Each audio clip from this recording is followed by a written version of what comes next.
Rotimi Daniels Awíkòkó lójú ọlọ́rọ̀ ẹ̀ẹ́rì tí mo crop ẹ̀ kí dẹ̀ la fẹ́ sọ̀rọ̀ lé lórí lẹ́ni. Ẹ rántí wípé bí ọjọ́ mélòó sẹ́yìn mo gbé fídíò kan jáde wípé mo fẹ́ ìrànlọ́wọ́ lórí bí mo ṣe lè bá bàbá Ezekiah sọ̀rọ̀, ẹni tí ń ṣe àgbà bàbá nínú olúwa, tí ń ṣe bàbá wa nínú olúwa. I understand, I think probably maybe the general evangelist for CAC, the Christ Apostolic Church worldwide. Kí la fẹ́ mọ̀ ṣe lénìí? A mọ̀ gba arábìnrin kan lálejò tí yóò wá fi ẹnu ara ẹ̀ sọ n tó ṣẹlẹ̀ láàrin òun àti bàbá Ezekiah níbi ọdún mélòó sẹ́yìn, ní tí arábìnrin yìí ń rò wípé bóyá ń ló fa gbogbo gbọ́nmi sí omi òtó tó ń ṣẹlẹ̀ ní ayé òun. Ṣùgbọ́n ọ̀rọ̀ ò lè dùn lẹ́nu títí tèmi allegedly látọ̀dọ̀ tèmi, ṣùgbọ́n láti ọ̀dọ̀ ẹni yìí, ẹni tó ṣẹlẹ̀ sí ló máa wá fẹnu ara ẹ̀ sọ, torí pé ẹni tí ẹ̀gún bá gún lẹ́sẹ̀ ló ń ṣe láńkáláńká. ẹni tó ẹ wo nǹkan tí Ọdẹ́dọ̀yìn ṣe wọ́nàwọ̀nà báyìí, Ọdẹ́dọ̀yìn Ọláwùmí tó ṣe Ezekiah, ẹ wo tó ṣe wọ́nàwọ̀nà, tẹ́ ẹ bá rí ẹ rí pé kò kẹ́kọ̀ọ́, kò lábẹ́ ẹ̀kọ́ kọjá bí ìṣòro àwọn ọ̀dọ́ ní ìsinmi yẹn. Ẹ káàárọ̀, ẹ káàsán, ẹ káalẹ́ àti gbogbo tẹ́tí ń gbọ́ wa. This is Crossblog XTV. Please don't forget to subscribe, like and share. Wòlíì Násírì tún ti jáde o. Wọ́n tún ti sọ àwọn àsọtẹ́lẹ̀ kan tó lágbára lórí rògbòdìyàn tó ń lọ láàrin Prophet Ezekiel àti Rotimi Daniels àti arábìnrin kan ní ìlú London. Bàbá yìí tútú àwọn àṣírí rẹpẹtẹ lórí oríṣiríṣi ìṣẹ̀lẹ̀ tó máa ń ṣẹlẹ̀ nínú ìrìn àjò ẹ̀mí àti ọ̀pọ̀lọpọ̀ ìrírí tí àwọn ti rí nínú ìrìn àjò náà, even personal experience fúnra wọn, pẹ̀lú oríṣiríṣi àwọn experience táwọn ti ní, táwọn tètè là kọjá. So àwọn wòlíì míì wọn ò tí ì lárú ẹ̀ kọjá, tó tán máa ń rí àwọn experience báyìí, ó ní bó ṣe máa ń rí lára wọn. You have to be very very careful. Kò ń ṣe nísìnyí tí gbogbo social media ti gba gbogbo ayé kan, wọ́n ní gbogbo àwọn wòlíì láti máa ṣọ́ra gan rẹpẹtẹ. Wòlíì tún tan ìmọ́lẹ̀ sí àwọn ìṣẹ̀lẹ̀ tó ṣẹlẹ̀ láàrin Prophet Ezekiel, Rotimi Daniels àti arábìnrin náà. Wòlíì Násírì Israel tún ti fohùn ránṣẹ́ sí Prophet Ezekiel Ọdẹ́dọ̀yìn bí wọ́n ṣe máa ń sọ àwọn ọ̀rọ̀ oríṣiríṣi sí àwọn wòlíì nínú ìrìnàjò ẹ̀mí àti bí wọ́n ṣe máa ń sọ̀rọ̀ sí wọn ṣàkàṣàkà tí wọn kì í ní respect fún àwọn àgbààgbà nínú ìrìnàjò náà. And wòlíì Násírì tún ti wá lọ, wọ́n wá lọ sínú ìjọba Tinubu pé danger ń bọ̀ rẹpẹtẹ. Ẹ jọ̀ọ́ ẹ jẹ́ ká lọ gbọ́ lẹ́nu wòlíì Násírì, gbogbo ìròyìn ó kún fún ẹ̀kúnrẹ́rẹ́. tí tó lè kó bá mi lọ́la, I suspend it. Kí ni mo fi gbogbo eléyìí sọ? Akọrin olórin ẹ̀mí kan, mi ò ní lè dárúkọ ẹ̀ lórí afẹ́fẹ́, olórin ẹ̀mí ńlá ni, ó wá sọ́dọ̀ mi, ó wọnú yàrá, Olúwa ní kí n gbé ọwọ́ lé òun lórí. Mo ní tòótọ́ ni, ẹni ẹ̀mí ni, ṣùgbọ́n mi ò ní lè gbọ́wọ́ lé yín lórí sà. Ìdí ẹ̀ ni pé ẹ jẹ́ kí n nawọ́ sí yín báyìí, kí n gbàdúrà fún ọ pé àṣẹ ti wọlé, ẹ má wọrí. Kí ló fà á? Ó lè di ọ̀la ìràwọ̀ ni kó ní wòlíì kan gbọ́wọ́ lé òun lórí, mi ò lè gbọ́wọ́ lé lórí, torí pé kí ló fà á? Ọ̀pọ̀lọpọ̀ gbòkò ṣiṣẹ́ tí à ń ṣe láyé yìí, you have time of mature and immature. Ìyẹn àlàyé fún gbogbo àwọn ọmọ Ọlọ́run, ìránṣẹ́ Ọlọ́run tó jẹ́ pé ẹ̀bùn ló gbé wa dìde, àánú ló gbé wa dìde, àlà bẹ́ẹ̀ kọ́ kọjá débi tí a ti lọ ní ìmọ̀ ìrírí. Mo sọ eléyìí fún gbogbo àwọn ìránṣẹ́ Ọlọ́run, especially àwa tá a fẹ́ dìde. Mo dẹ̀ fi ránṣẹ́ sí wòlíì Ezekiah, gbogbo ẹ̀yin ọmọ Ọlọ́run, ẹ bá mi jẹ́ kí mẹ́sẹ̀gì yóò rìn dọ́dọ̀ Awíkòkó àtobìnrin yẹn àti wòlíì Ezekiah àtàwọn ìránṣẹ́ Ọlọ́run ọ̀dọ́ bíi tèmi. Thank you. Mo ṣàlàyé nípa immature àti mature prophet and ministers of God, and mo dẹ̀ sọ̀rọ̀ ní kúkúrú nípa tibẹ̀ yẹn. Ní ti obìnrin yẹn, níbi tó ti bẹ̀rẹ̀, mo fẹ́ kí wọ́n jẹ́ kóbìnrin yẹn rí mẹ́sẹ̀gì àtAwíkòkó. Mi ò support wòlíì Ezekiah tí wọ́n bá ní kí wọ́n lẹ́gbẹ́ orí Násírì wá ní CAC. Bàbá mi Ezekiah pẹ̀lú wàhálà lórí òtítọ́ tí mo bá iṣẹ́ èsì sọ àti àsọtẹ́lẹ̀ òun ni ó kọ́kọ́ sẹ́yìn pé mo sẹ́yìn tó mi ò gbé lẹ́yìn mo kà sọ ìrírí mi àtọjú tí mo fi rí gbogbo ohun tí ẹ bi mí lè rẹ̀ yan ọmọ Ọlọ́run. One, ní àkọ́kọ́ ọmọbìnrin yẹn jẹ́ ọmọ wòlíì tó padà wá di ọ̀tá wòlíì. That is number one. Ní èkejì ọmọbìnrin yẹn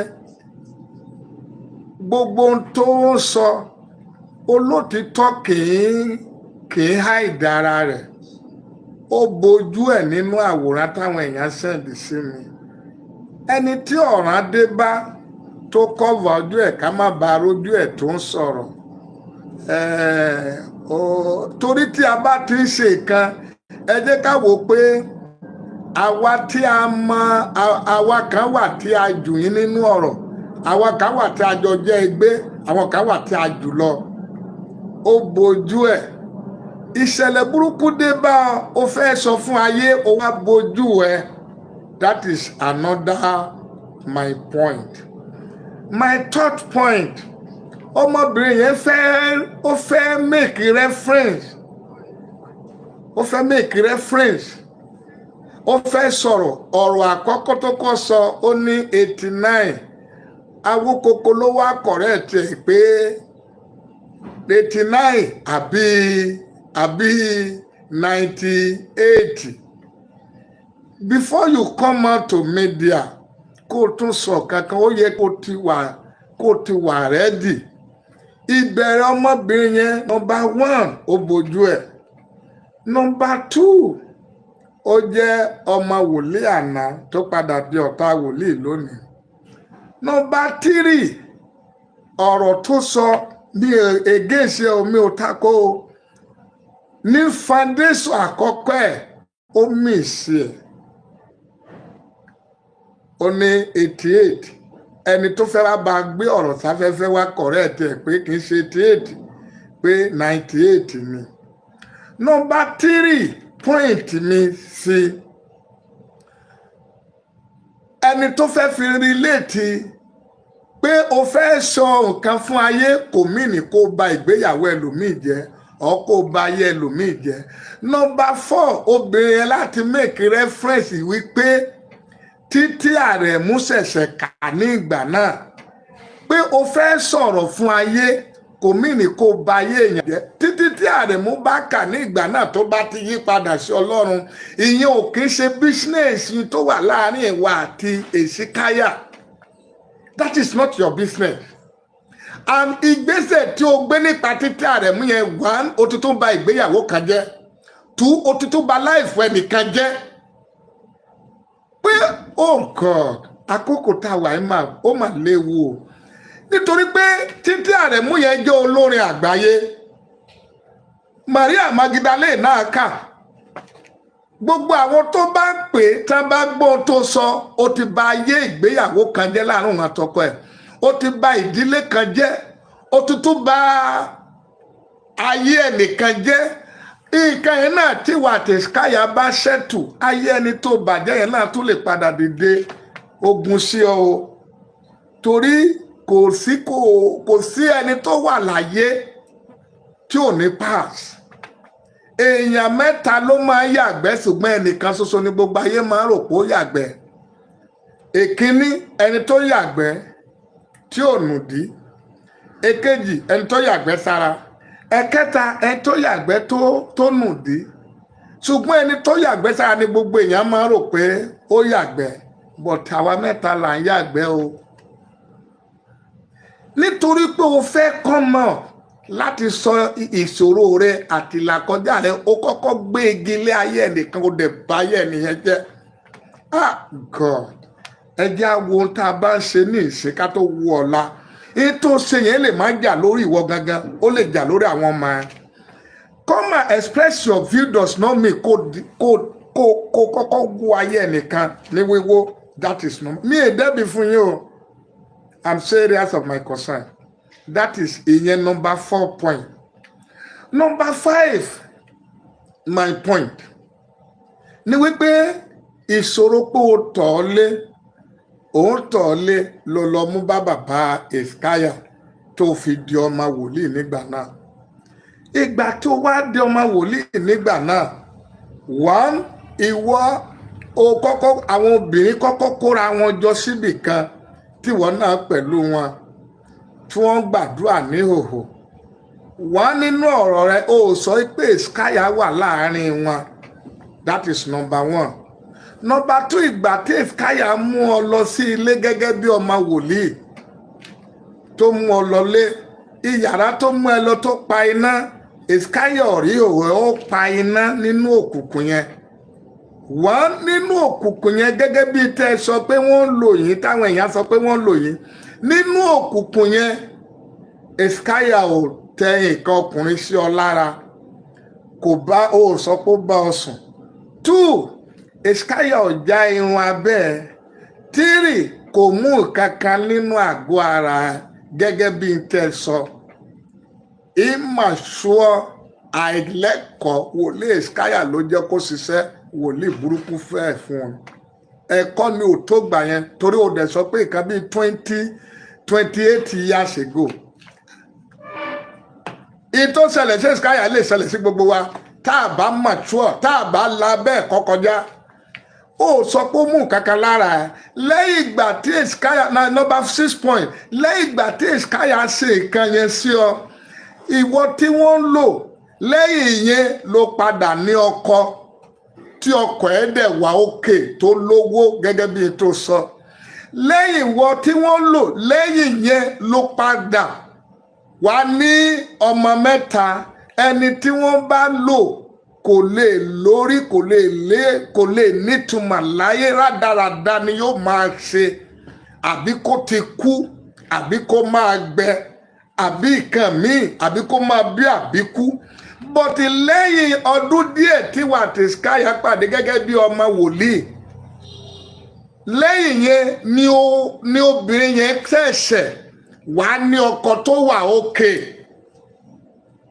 Lẹ́yìn ìgbà tó ní ọkọ tó wà òkè tán, ó wá bí ọmọ mẹ́ta. Lẹ́yìn ọmọ mẹ́ta yẹn, lẹ́yìn ọmọ mẹ́ta tó bí, ìgbéyàwó dàrú. Ìgbéyàwó dàrú. Ẹni tí wọ́n bá lò kò lè achieve life mọ́. Ignorantly, iṣẹ́ wòlíì ignorantly, immature, ọ̀pọ̀lọpọ̀ wa tá a ṣe ní ìsín yóò di wàhálà fún wa o. Ayé méjì la wà ní ìsín o. I'm not supporting Èsíkáyà. Èmi àti ẹ̀ lóòótọ́ nínú ìjọsìn èsì bàbá ló jẹ́ sí mi. But nípa yíyà kúrò tí ìjọ àpọ́sù tí kìí sì yà kúrò nínú òfin àti ìlànà Ọlọ́run àti bá ṣe ń ṣe ìjọ ní ìzù tí mo ní pẹ̀lú àwọn bàbá wa. Kódà láìpẹ́ mo sì máa jáde pẹ̀lú wọn. Olúwa kọ́ ló rán mi o, màá ká sọ àwọn ìrírí tí mo ní. That is all. Ẹ wo gbogbo tó ṣe yìí, ẹni tó ẹ wo nǹkan tí Ọdẹ́dọ̀yìn ṣe wọ́nàwọ̀nà báyìí, Ọdẹ́dọ̀yìn Ọláwùmí tó ṣe Èsíkáyà, ẹ wo tó ṣe wọ́nàwọ̀nà. Tẹ́ ẹ bá rí ẹ rí pé kò kẹ́kọ̀ọ́, kò lábẹ́ ẹ̀kọ́ kọjá. Bí ìṣòro àwọn ọ̀dọ́ ní ìsinmi yẹn, ẹ̀yin tí ẹ̀ ń gbé mẹ́sẹ̀gì yẹn káàkiri, ẹ lọ gbàdúrà kí ẹ analyse tí mo sọ yìí, kí ẹ wá wo ìgbé ayé obìnrin yẹn. Nítorí pé èmi náà ẹgbẹ́ eléyìí, mo ti pàdé obìnrin kan rí tèmi àti ẹjọ́ gbé some years tá a dẹ̀ bímọ fúnra. Obìnrin tí mo kọ́kọ́ bá pàdé, kí n tó bá pàdé mo ti bẹ̀rẹ̀ sí ọwọ́ mi ti ń jí. Ìgbà tí mo bá pàdé gbogbo ìrìnàjò tí mo bá rìn ní àjálù búburú, gbogbo ẹni bá ṣoore fún wa, ìsádà kó lásídẹ̀ǹtì kó gé lápá kò dẹ̀ ní ṣe. Nígbà tó yá mo sáfì obìnrin yẹn lẹ́ẹ̀ni, a ṣègbéyàwó bọ̀tẹ̀ àti bímọ fúnra ti ṣe gbogbo. Mo láti sá, kò tiẹ̀ má bí mo wà, mo sá lọ after ọdún mẹ́ta tí a dẹ̀ tó pé kó wá bá mi kò wá. After ọdún mẹ́ta mo dẹ̀ marry. Mo marry fún ìyàwó tí àjọ ń gbé di àárọ̀ yìí. Di àárọ̀ yìí ó sì wà nínú igbó ibi tó wà. Kí orí obìnrin báyìí kó wá lọ sọ lọ́jọ́ ọ̀la pé wòlíì ló ṣe iṣẹ́ kan fún un kankan ló jẹ́.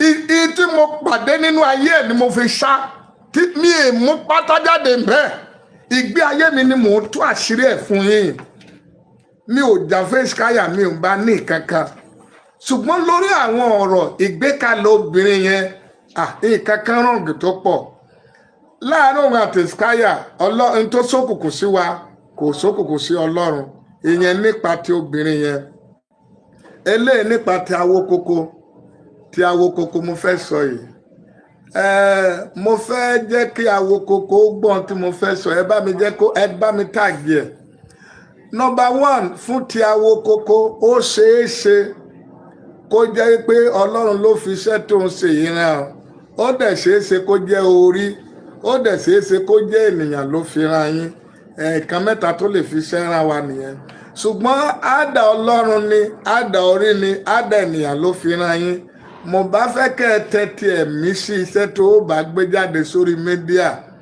kí o dẹ̀ gbàdúrà sí kọ́lọ́run ó darí yín ìdí tí mo fi sọ bẹ́ẹ̀ ni wípé kí o tó wá gbé iṣẹ́ yìí sórí afẹ́fẹ́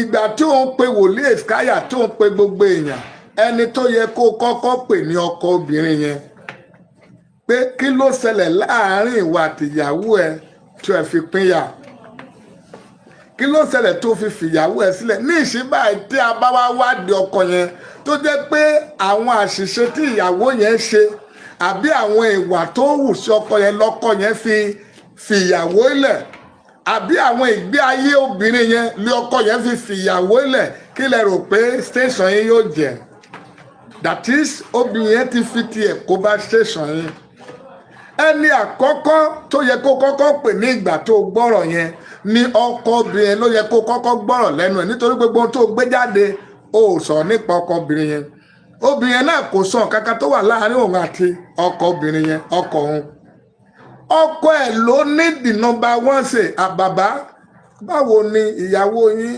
kankan ẹ jẹ́ ká lọ béè lọ́wọ́ ọkọ ẹ̀ kí ni ìgbé ayé obìnrin yẹn tọkọ ẹ̀ fi fi lẹ̀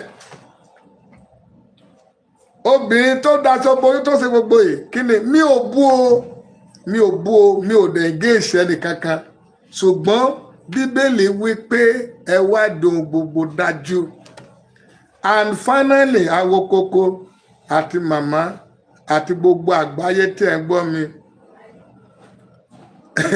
àwọn kan máa dìde dé ìkórìtà tó jẹ́ pé kò sí tó lè sọ sí wọn láyé tó lè já wọn bọ́ mọ́ nǹkan méjì pé ló lè já wọn bọ́ ìbínú Ọlọ́run èkejì ikú Ọlọ́run nìkan tuntun ló lè ta méjì wọn 2 ikú ló lè já wọn bọ́ kò sí tó lè sọ láyé àákà pariwo kò àfẹ́ẹ̀tì dìde wọn mọ́ àwọn kan wà kò sí tá a lè sọ láyé kò àfẹ́ẹ̀tì dìde wọn mọ́ kò sọ́tẹ̀ tá a lè gbé dìde láyé kò àfẹ́ẹ̀tì dìde wọn mọ́ wọ́n tún máa mú gbogbo tá a bá ṣe sí wọn náà wọ́n tún máa fi lókìkí sí ni nǹkan tí mo fẹ́ jẹ́ kí gbogbo ẹ̀yin tẹ́ ẹ gbọ́ mi lágbàáyé kẹ́ gbọ́ kẹ́ nọ́tìsì nìyẹn kí awokoko náà kó nọ́tìsì kí obìnrin náà kò sí nǹkan tẹ́ lè ṣe àwọn kan kò àfẹ́ẹ̀tì ìdìde wọn mọ́ Ọlọ́run nìkan ló lè dojú ìjà kọ wọn ikú nìkan ló lè já wọn bọ́ àkíyèsí yẹn mo pè fún awokoko àti gbogbo ẹ̀yin ọmọ Ọlọ́run àwọn nǹkan tí mo rí nípa ohun tí ẹ̀ ń bi mí léèrè nìyẹn gbogbo tí mo rí nínú tí ẹ̀ ń béèrè tẹ́ ẹ̀ ń fọwọ́dù sí mi number 1 ọmọ wòlíì tó padà di ọ̀tá wòlíì number 2 immature step tí Hesekiah ti gbé ní ọjọ́ àná and 3 Hesekiah ọ̀la bẹ́ ọ̀gá kọjá ẹ̀bù àti àánú ló fi wọnú iṣẹ́ Olúwa tó kò dẹ̀ ní ìrírí ó ṣẹ̀ṣẹ̀ ní ìrírí ní ìsinmi number 5 obìnrin yẹn àgbékalẹ̀ ọ̀rọ̀ rẹ̀ number 1 orí afẹ́fẹ́ ló wà ó mísì year and time 2 ó defam ó bà ayé ẹnìkan jẹ́ kó tó bẹ̀rẹ̀ ọ̀rọ̀ rẹ̀ ó dẹ̀ bà ìgbéyàwó ẹ̀ jẹ́ ó bàjẹ́ for life lórí mídíà pé títí kà lẹ́yìn yẹn obìnrin fara ẹ̀ sọ ọ̀tọ̀ pé Hesekiah ò sí níbi prayer group àkọ́kọ́ níbi prayer group òun àti òun Èsíkáyà ò mú kankan lára òun ó kà tọwọ́ sójú ara òun lẹ́yìn yẹn ojú ara ẹ̀kẹ́ ló fi ń tọ̀ ilé simple as ABC àwọn deliverance immature tó yọrí sí ogun. Another one obìnrin yẹn sọ wípé lẹ́yìn ìgbà tí Èsíkáyà ṣe kíní yẹn lòun padà wá ní ọkọ gidi tó lówó tó ń dẹ̀ wá bímọ 3 létà lọ́kọ kọ̀ òun in tó ṣẹlẹ̀ láàrin òun àtọkọ fi kọ̀ obìnrin yẹn sọ ó tó ṣẹlẹ̀ lẹ́yìn yẹn ló lówó gidi ìgbà tí ìkan wá yí padà tí àárín òun àtọkọ bàjẹ́ ìgbà yẹn ló ṣẹ̀ṣẹ̀ wá rí pé Èsíkáyà ṣiṣẹ́ kan fún òun ní 28 years ago ọ̀run tó ṣókùnkùn sí àwọn ènìyàn kò ṣókùnkùn sí Ọlọ́run àtòun àti Èsíkáyà àtàwọn koko àtàwa náà tá a gbọ́ àtàwọn ọmọ Ọlọ́run tó ń gbọ́ wa àtàwọn àyànfẹ́ tó bá mi pín mẹ́sẹ̀dì kárí ayé ẹ̀kọ́ ní tó ṣẹlẹ̀ yẹn fi kọ́ wa especially àwọn young ministers of God mi ò tún sọ jù yẹn lọ mọ́ ẹ má fi mẹ́sẹ̀dì yẹn dààmú mi mọ́ mo ti sọ tèmi níbi ó yé mi dé eléyìí ohùn Olúwa Ọlọ́run àwọn ọmọ ogun ni ní ọdún yìí Olúwa àwọn ọmọ ogun ti sọ fún mi pé wọ́n fẹ́ fi ásídéètì bá àwọn ọmọ Ọlọ́run jà nínú oṣù yìí Olúwa tún wá sọ fún mi pé káwọn ọmọ Ọlọ́run gbàdúrà lórí ásídéètì kájọ torí Ọlọ́run fún gbogbo mo bẹ̀ ẹ̀yin rédíò TV àtẹ̀yìn ọmọ Ọlọ́run ẹ bá mi pín mẹ́sẹ̀jì fún àwọn ọmọ Ọlọ́run Ọlọ́run ò ní jẹ́ ká parí ìrìnàjò wa sínú ásídéètì lọ́dún yìí that is number 1 ká gbàdúrà ni Ọlọ́run ọ̀dá ọjọ́ fún mi kò ní ká gbààwẹ̀ ká ṣàfù accident bù káàkiri ìjọ wa àti káàkiri kìíní that is number other spiritual accident physical accident or anyone so ká gbàdúrà. Number 2 ìyẹn general revelation. Number 2 ẹni tó ní ayé àtọ̀run ní kí n kọrin kan kájọ káwọn ọmọ Ọlọ́run ó kọ́ fún ọjọ́ 3 nínú ẹsẹ̀ kan. Ìràwọ̀ mi máa já o ìràwọ̀ mi máa já o iṣẹ́ tó wá ṣe láyé ò tí ì ṣe kankan ìràwọ̀ mi máa já o ìràwọ̀ mi máa já o ìràwọ̀ mi máa já o iṣẹ́ tó wá ṣe láyé ò tí ì ṣe kankan ìràwọ̀ mi máa já o. Eléyìí ohùn Olúwa fún gbogbo àwọn ọmọ Ọlọ́run pé ká kọ́ finally eléyìí ohùn Olúwa sí orílẹ̀-èdè àti Nàìjíríà bọ̀tọ̀ Ọlọ́run ò ní kí n sọ kò dẹ̀ ní kí n má sọ ọ̀bọ mo sọ ká lè gbàdúrà mo rí Tinubu president ààrẹ ó wọ agbádá ó wá gbé portfolio àpótí kékeré ó wá pín nínú gbàngàn ńlá fún àwọn èèyàn jàǹkàjàǹkà gbogbo portfolio yẹn òun ni owó dọ́là wà nù ẹ̀ dọ́là ló kún bẹ́ẹ̀ mo wá ní òjijì bó ṣe pín fún wọn tán ní òjijì bá ṣe gbà tán ló gbé ìwé ńlá sílẹ̀ síwájú wọn bí akadá tó ní kólukúlukú máa sáìn nígbà tí wọ́n sáìn táwọn dẹ̀ ti gba first bolo owó yẹn tán ọba ìlú wà bẹ onírú nígbà tí wọ́n sáìn tán àwọn kan kọ̀ láti sáìn bóyá tó kọ síbẹ̀ yẹn implicate wọn ò fẹ́ sáìn wọ́n dẹ̀ ti gbà gbogbo àwọn tó kọ̀ tó fẹ́ sáìn nìyẹn ni ó bẹ̀rẹ̀ sí tẹ okùn sí ọrùn wọn tó dẹ̀ ti tọkùn sí ọrùn wọn tó dẹ̀ yin ìbọn sí wọn láti inú àpò ẹ̀wà tó gbé ìbọn tó yìn Olúwa kí ni ìtumọ̀ àti àpẹẹrẹ ohun tí mo rí ọba wọn bá sọ pé ìjọba Tinubu ti tún gbé àwọn ìkankan àdìtúkan dìde tó máa mú káwọn èèyàn tún tọwọ́ sí i Olúwa ní àwọn ibi tí ó fẹ́ gbà yọ sí gbogbo orílẹ̀-èdè kò tí ì tó yóò mú kí àwọn èèyàn tọwọ́ sí nígbà tí wọ́n bá wá rí ìtàn fẹ́ tọwọ́ sí tán yóò implicate ọ̀pọ̀lọpọ̀ wọ́n á fẹ́ yẹra pé kíní máa implicate wọn pé wọ́n lè ṣe á fẹ́ di ariwo pé gbogbo àwọn tó dẹ̀ ti fi ọgbọ́n kan mú wọnú bóyá owó lè àbí kankan àbí mú wọn appoint ipò fún mi tí wọn ò fẹ́ wá ní ṣe yóò wá gbé ogun tó le pé ìbá tí mo rí ẹ pé ogun tó le ni yóò wá gbé dìde fún wọn yóò wá gbé ìjọba ológun dìde fún wọn wọ́n máa ṣe wọ́n ṣàkàṣàkà orí mídíà yóò kún pípà yóò gbé ní tí yóò fojú wọn rí. Mo sọ eléyìí, ẹ sọ fún gbogbo àwọn tó ń ṣiṣẹ́ nínú ìjọba Tinubu. Àwọn kan tẹ̀ jáde lọ àìpẹ́ yìí, wọ́n ní àwọn wòlíì kan sọ pé Nàìjíríà yóò pín, mi tẹ̀ dáhùn. Mo sọ pé orílẹ̀-èdè máa pín, pé Olúwa ò sọ àkókò fún mi, àti pé Olúwa ò sọ fún ọ̀pọ̀lọpọ̀ àwọn tó sì jẹjà òmìnira. Mo lÓlúwa sọ fún mi pé ọ̀pọ̀lọpọ̀ wọn á ti lọ. So mi ìmọ̀ ibi tí wọ́n ti ń gbọ́ àsọtẹ́lẹ̀, so mi ò dẹ̀ ní ìdí yẹn. Ẹ tún gbọ́ eléyìí tí mo sọ yìí, kẹ́ẹ̀kọ́ ilẹ̀. Yìí tí mo torí ẹ̀ sọ ni pé ẹ gbàdúrà fún gbogbo àwọn ọmọ Ọlọ́run, ẹ gbàdúrà fún wọn, pé kí Ọlọ́run ó jọ tí wọ́n wà nínú ìjọba Tinubu, ohun tí a máa fún wọn tó máa fi wọ́n sínú ìgbèkùn àti ìjìyà kọ́lọ́run kó jọ kó tọ́ wọn. Torí ìjọba yìí kó tún bẹ̀rẹ̀, mo ti sọ gbogbo tí ó ṣe. Mo ní yóò palẹ́bọ̀ rẹ̀, yóò lo adájọ́, yóò lo mínísírì, yóò dẹ̀ lo INEC. Tẹ́ ẹ bá lè rí àmì ṣe, gbogbo ogun tó lóhùn ní gbọ́ tó lóhùn ní gbà lórí ayé yín, iná agbára Ọlọ́run máa jó dànù. Kí lè nǹkan tẹ̀ ń là kọjá tó dàbí pé ẹ ti wá ọ̀nà àbáyọ ṣùgbọ́n tí ẹ ti rí ọ̀nà àbáyọ?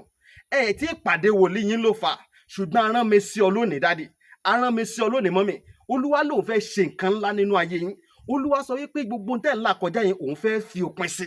Kí nìkan tẹ̀ ń là kọjá lórí ìgbéyàwó ni, lórí ọmọ ni, lórí iṣẹ́ ni, níbi gbogbo ni, bóyá ogun kan ló dàbí pé ogun yẹn le, ẹ ti gbìyànjú kò tí ì sí ọ̀nà àbáyọ. Ẹ jẹ́ àjọ gbàdúrà, ẹ jẹ́ àjọ wá ojú Olúwa, kí làṣírí ogun yẹn gangan, ẹ jẹ́ àjọ wádìí lọ́wọ́ Ọlọ́run ká dẹ̀ mọ ọ̀nà àbáyọ. Ẹ̀rọ ìbánisọ̀rọ̀ tẹ́ fi pè mí fún àdúrà àti ọ̀nà àbáyọ, òun náà ni +234 7025 475427 +234 7025 475427. Bẹ́ẹ̀ ṣe ń pè mí fún àdúrà lórúkọ Jésù, ẹ máa rí ìyanu.